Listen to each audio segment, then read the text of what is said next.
Hi folks, this is your NWIS Winter Planner updated on Friday evening the 19th of January. Quite a swap around in weather pattern as we look to the week ahead. We've had a period of northerlies, bitterly cold Arctic air, but what often tends to happen in those sorts of regimes is that the atmospheric pattern tips things back around to the Atlantic all too soon. To generally get a longer, sustained cold spell, you'd need to get into more of an easterly type of setup. This is where we go for the week ahead then. High pressure is to the south and low pressure to the northwest, and we're looking at a fast-moving sequence of weather coming in off the Atlantic. If we look at temperature anomalies for the next 5 days, things are back above the seasonal averages with those prevailing southwesterly winds. For Scotland, things are a little bit nearer to average, at least across the Highlands, and temperatures and freezing levels will vary here during the week. Presently, much terrain is frozen from middle or lower elevations upwards, particularly for inland areas, following the very low temperatures we've had during this week. And that ground condition will thaw only slowly with the depth of cold that is in the ground at the moment. This is the freezing level for Saturday. The air temperature, at least, is lifting just above freezing point towards some upper slopes, especially as you go through into the afternoon and evening. That may just fluctuate overnight into Sunday, keeping the high tops near freezing in Scotland at least as we go into the start of Sunday. Temperatures will tend to rise from the south during Sunday daytime, with England and Wales going well above freezing to the high tops and most likely drifting above freezing point even into the Highlands through the later part of the day. That's short-lived though, because quickly into Sunday night that freezing level drops again and back down below 800 metres into the start of Monday, which will lead to some icy conditions where any thawing does take place, and that even affecting the high tops in England and Wales, which will be just sub-zero on Monday. Into the week ahead further, and Tuesday sees another rise of freezing level as the next frontal system comes through, and that again substantial across England and Wales with another extensive period of thawing, and that may just get in to Scotland as well for a while, but still by Tuesday night into Wednesday that freezing level is back down again to around 1,000 metres and maybe even a bit lower than that into Wednesday daytime for northern parts. That ongoing fluctuating story is likely to continue even later in the week as further weather systems sweep through, above freezing for a time in Scotland, perhaps for a longer period at some point later in the week. But even by Friday and next weekend there is the scope to drop that freezing level once more, and it brings some icy conditions back into the picture with the scope for some further snow over the mountains. There is, of course, extensive lying snow at the moment across the mountains, especially in the Highlands, northern parts in particular, seeing the greatest of those depths. Have a look at the latest avalanche reports for the current snow conditions there. Some further accumulations actually will develop through the night into Saturday as another weather system is just pushing in, so that will add to the current accumulations. Things then just start to diminish as we go forwards over a few days, but across Scotland you can see how that snow coverage is still pretty widespread. Things beginning to thaw more rapidly through Sunday for England and Wales. Not a great deal left really, apart from sort of patches around higher tops and crags. In Scotland it will thin and there will be some thawing, especially up to around middle elevations. Across the higher terrain though, any of the rain that does come down where it refreezes may help to consolidate some of the snowpack that's around. Again, keep an eye on the avalanche forecast for the week ahead for those conditions.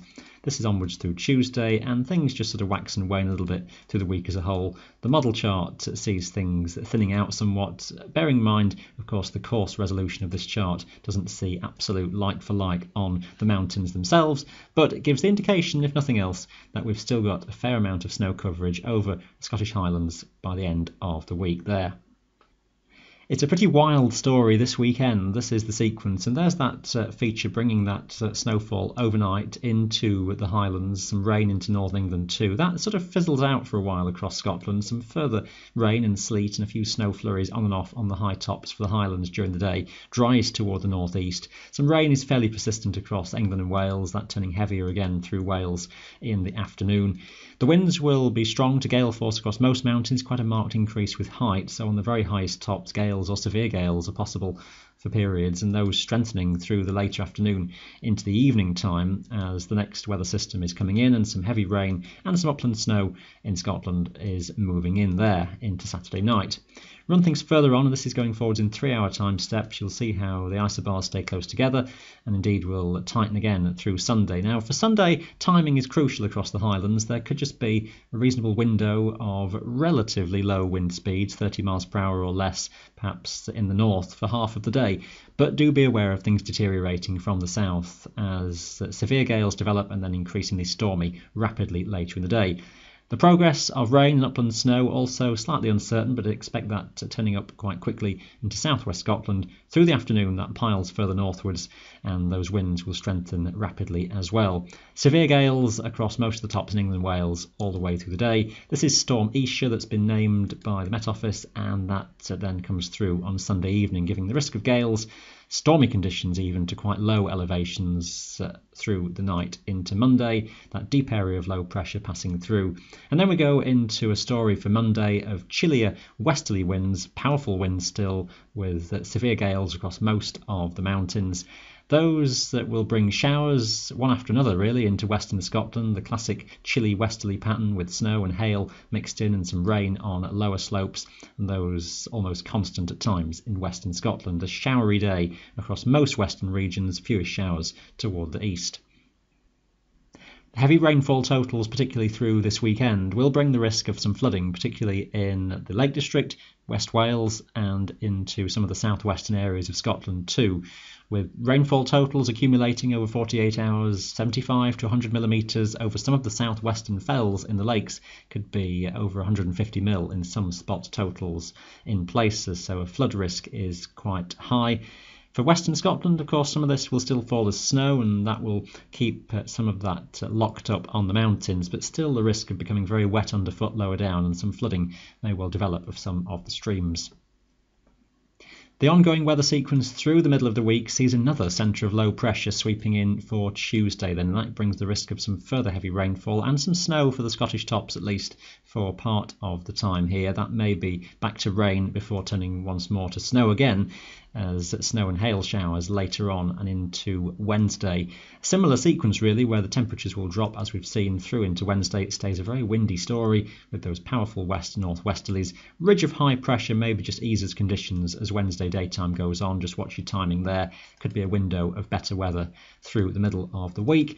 And then it's southwesterlies through to the end of the week, which brings some further rain and occasionally some snow to those higher tops in Scotland. High pressure to the south trying to build, and it may be that it's that high that we're then looking at for the further ahead forecast. This chart shows you the pressure pattern anomaly as we go forwards into the start of February, and the orange colours show higher than average pressure as a tendency, and then expanding further north across the British Isles and Europe, maybe pushing the weather systems a bit further north. I think there'll still be a few frontal systems trying to graze through northwest Scotland, but overall things just trying to settle down, I think, as we start February. That zone of higher pressure is likely to stay nearby, and again it may be that we're dominated something by more of a westerly type of airflow in northern Scotland, which could just keep temperatures leaning on the milder side. I'm not convinced we go back into any sort of sustained cold spell in the immediate future. The exact position of that high, middle of the month onwards, will then be crucial as to whether we do draw in some chillier air. One or two indications pull that high a bit further north and west, which could then once more start to open the door to a chillier northerly type through the middle and second half of February. Plenty to watch then in that ongoing detail. Keep an eye on your local forecast, of course, on our website. That is your winter planner. Thanks for watching. Bye for now.